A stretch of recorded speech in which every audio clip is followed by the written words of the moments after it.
میخوای مثل نیمار حرکت دریبل رنگین کمونی بزنی که همه برات دست و جیغ؟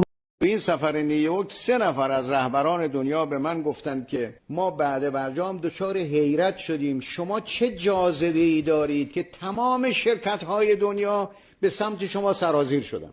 من موندم، من این همه سفر رفتم، این همه دور دنیا رو گشتم، هنوز اینم، بعد این با یه دونه سفر شد. این واقعا که منم به قسمت خیلی معتقدم. اصلا عجیب چیزی این قسمت. و یکی از رهبران گفت که ما حسودیمون میشد، میدیدیم همه دارن راه میافتن به سمت ایران، 100 تا شرکت از این کشور از اون کشور.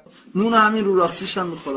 خودیمون میشه به خدا. خیلی خوب. شما همچین مرد خوبی. بله. شکوفایی برجام بود که ما در سال 95 بزرگترین رشد اقتصادی دنیا را داشتیم. چقدر رو راست، چقدر ماه واقعا ماه. نه بابا